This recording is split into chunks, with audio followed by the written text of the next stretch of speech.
today I will talk about the duels from last night and preview the Daytona 500. Hello everyone.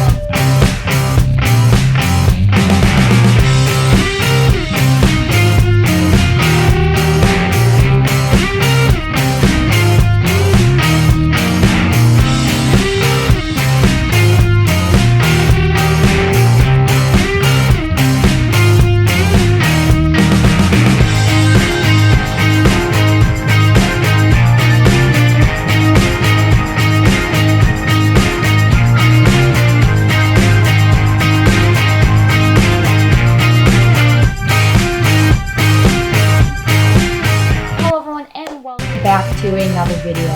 After almost 3 hours of action last night, and after 3 hours of full action, it was only supposed to be an hour and a half. We had a rain delay last night, and now we're talking about the duels. Fortunately, because of the rain delay, I did not see the duels live.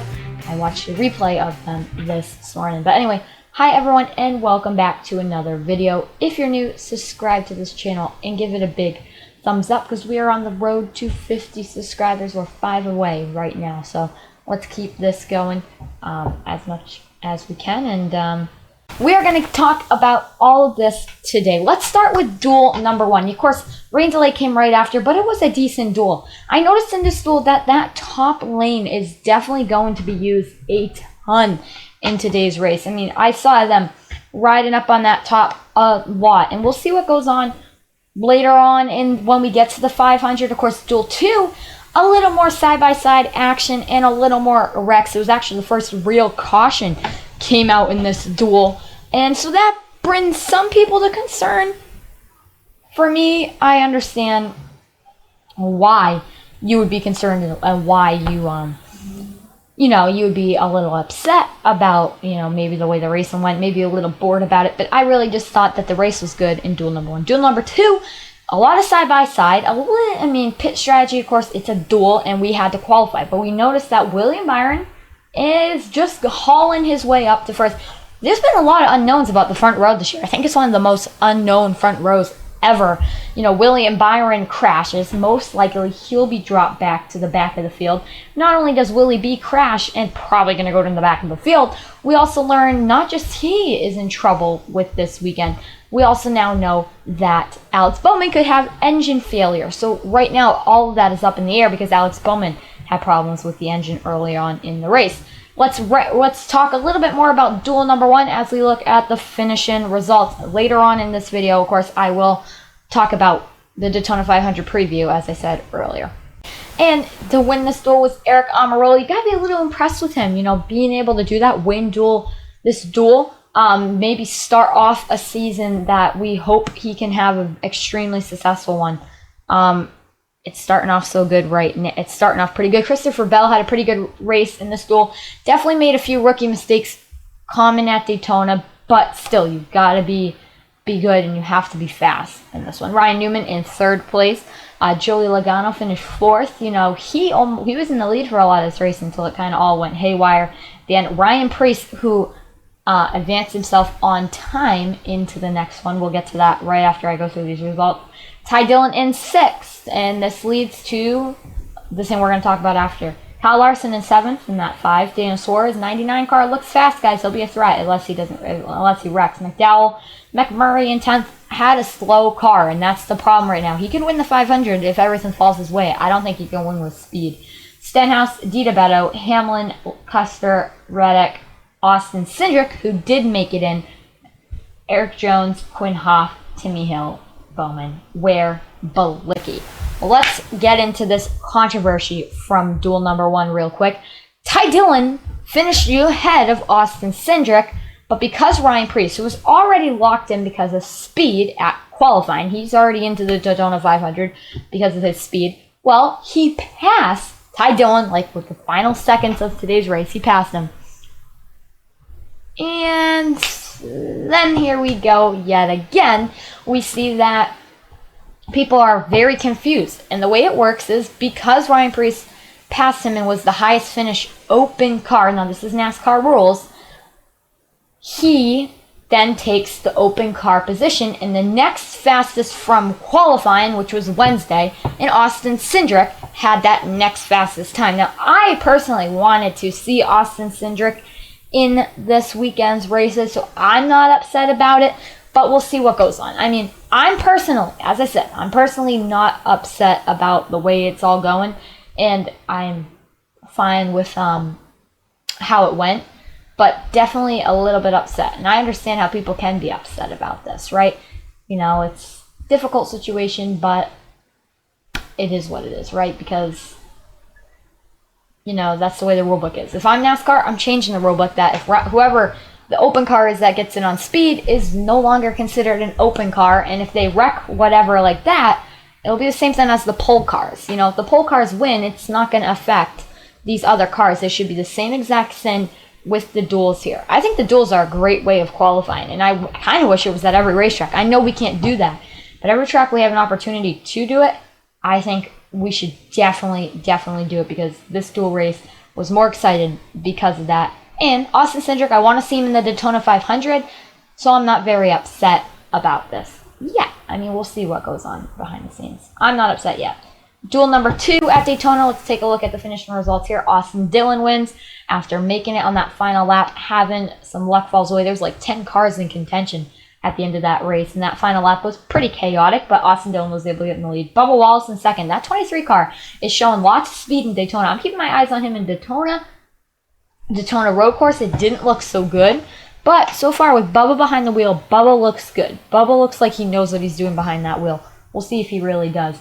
Kevin Harvick in third. Kyle Busch in fourth. Toyota's linked up real good in this race, especially when it came down to about 10 cars left.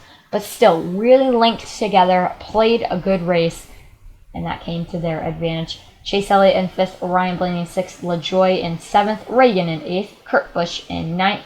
Chris Buescher in 10th. Brad Keselowski in 11th. Martin Truex Jr. in 12th. Joey Gase in 13th. Kaz Grala is in 14th, and he is the first open car to advance to the Daytona 500. I wasn't really rooting for anyone in this one. Really, I wanted to see Cindric make it in on the open. I wish Dillon could too. I wish they both could, but that's just not possible.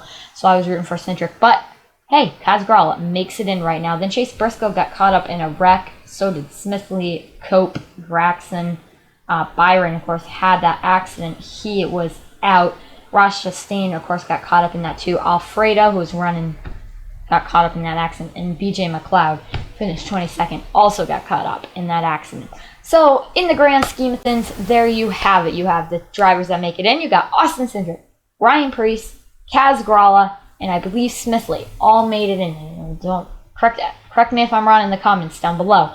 But there you go. They made it into that final, the main Daytona event. Practice today, which is Friday. I really wish I could live stream with you, but yet again, I just want to tell you, YouTube does not like me. So, just wanted to say that right now and get that out of the way. Anyway, that is that. That's the duels. Those are your finishing results, and that's my main reaction to the duels. A good race.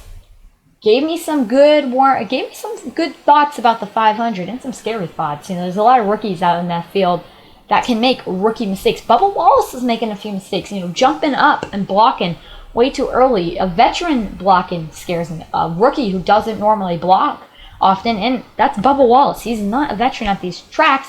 Either most years he gets caught up in a wreck. I mean, yes, he finished second once, but that was because of a chaotic. This year, Bubba Wallace is going to be in contention, and he needs to be able to know this. Christopher Bell is another one that comes to mind. He needs to be able to work this. He was terrible, in my opinion, with his rookie mistakes yesterday. So he's going to need to pick that up. And another one that comes to mind is Ricky Reckhouse, a.k.a. Ricky Stenhouse. You know, he is scary when he's on the racetrack. Whenever he's near your favorite driver, hold your breath, right? He's running pretty good, but he likes to put scary blocks up, and that's going to be scary in the 500. We've seen last year what happened to Ryan Newman. The last thing you want is that to happen again. Yes, Ryan Newman was able to come out of that because of NASCAR safety, but it could have easily went the other way. Now let's start to preview the Daytona 500. I already gave you my Daytona 500 pick up there in the card above. I gave you them. I'll tell it to you again. Kyle Busch is my pick for the Daytona 500. Finally, his year to get it done. Fingers crossed I'm right. And that's the truth. But anyway, let's actually talk about the starting lineup for the Daytona 500, and I'll go through it to you, kind of like give a few thoughts right now. Here we go. Alex Bowman is in the front row, starting first. Alongside him is William Byron, who is going to be going to the rear. Has to get a backup car right now. It's not made official yet, but I'm going to make it official for you. Yeah, he's going to have to definitely go to the rear. Eric Almirola, Austin Dillon make up then row number 2. Row number 3, Christopher Bell and Bubba Wallace. There you go. 2 rookie guys. Not really used to running up front here on these tracks. They're starting in row 3. Row 4, Ryan Newman and Kevin Harvick.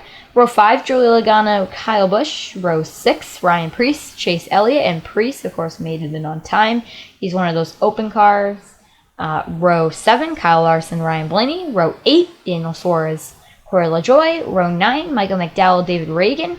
And row 10, McMurray and Kurt Busch. The rest of it can be found on NASCAR.com. Anyway, my pick, as I said, Kyle Busch. But these guys, it's going to be a crazy race. My prediction on how this race will go, it's going to start off chaotic. It's going to end chaotic. I don't think it's going to be that chaotic, because actually think a look back at our last 2 road courses. Sure, at the end, they've both been pretty crazy and expected to run about an hour later than we want it to. Hopefully the rain stays away. Last 500, it got delayed till Monday, so the last thing we want is that to happen again. And I want to be here Monday reacting to the Daytona 500, as I will on the pedal back to full swing. And if you're a NASCAR fan, you're going to want to subscribe. You're going to want to hit that bell. If you're any sports fans, that's just what you're going to want to do. Because on any given day, I can drop a content on any sport. So there you go. Yeah, that's it for me. Thanks for watching and enjoy the 500. It all starts tonight with the Truck Series. They will be at Daytona, and then it continues tomorrow with the Xfinity Series. That's going to be a crazy one. And then Sunday, the big boys come out for the Daytona 500. See you guys. I love you all. Enjoy the 500 weekend. Enjoy any sports you got. Relax. And everyone that has February break, enjoy that as well. Bye.